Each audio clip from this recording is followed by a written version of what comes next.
സംസ്ഥാനത്തിൻ്റെ വിവിധ ഭാഗങ്ങളിലുള്ള കലാരൂപങ്ങളിതാ മാനവീയം വീഥിയിൽ നിന്ന് കനകക്കുന്നിലേക്ക് തിരുവനന്തപുരത്തിൻ്റെ തെരുവീഥികളിലൂടെ മുന്നോട്ട് നീങ്ങുന്നതാണ് നമ്മൾ കാണുന്നത്. ആകാശ ദൃശ്യങ്ങളും ഡ്രോൺ ദൃശ്യങ്ങളും നമുക്ക് കാണാം. ഇപ്പോൾ അഷിൻ ഡിയാഗോയുണ്ട്. അഷിൻ, ഓരോന്നും ഒന്നിനൊന്ന് മികവുറ്റത് എന്ന് തന്നെ പറയണം, അല്ലേ?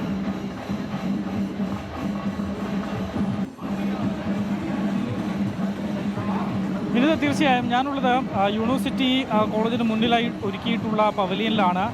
ഏതാണ്ട് 5:30യോടുകൂടി ഘോഷയാത്ര ഇവിടേക്ക് എത്തിച്ചേരും എന്നുള്ളതാണ് നമ്മൾ മനസ്സിലാക്കുന്നത്. വലിയ ഒരു ആൾക്കൂട്ടം തന്നെ ഇവിടെയുണ്ട്. ഈ പവലിയനിൽ നിറയെ തന്നെ നേരത്തെ തന്നെ മണിക്കൂറുകൾക്ക് മുമ്പ് തന്നെ ആളുകൾ ഈ വർണ്ണാഭമായ ഘോഷയാത്ര കാണുന്നതിന് വേണ്ടി തങ്ങളുടെ സീറ്റുകളിലേക്ക് വന്ന് എത്തി ഇവിടെ കാത്തിരിക്കുകയാണ്. റോഡിൻ്റെ ഇരുവശത്തും ആളുകൾ നിറഞ്ഞിട്ടുണ്ട് എന്നുള്ളത് തന്നെയാണ്. മാത്രമല്ല, ഇവർക്ക് വേണ്ടി ഒരു ഭാഗത്ത് സ്റ്റേജ് കെട്ടി അവിടെ മറ്റ് കലാരൂപങ്ങളെല്ലാം തന്നെ ഗാനമേള അടക്കമുള്ള കാര്യങ്ങൾ ഒരു ഭാഗത്തായി നടക്കുന്നുണ്ട്. വലിയ ഒരു ആൾക്കൂട്ടം തന്നെയാണ്, കുട്ടികളടക്കം. ശരി, ഏതായാലും അശ്വിൻ, അവിടേക്ക് എത്തുമ്പോൾ നമുക്ക് വീണ്ടും അശ്വിനിലേക്ക് എത്താം. അവിടെയും നിരവധി പേർ കാത്തു നിൽക്കുകയാണ്. പ്രസാദ്, ഓണം കളറായോ എന്ന് ചോദിക്കേണ്ട തിരുവനന്തപുരത്തുകാരിതാ ഓണാഘോഷത്തിന്റെ സമാപനം കുറിച്ചുകൊണ്ട് ഏറ്റവും അടിപൊളിയായി ഓണം ആഘോഷിക്കുകയാണല്ലേ?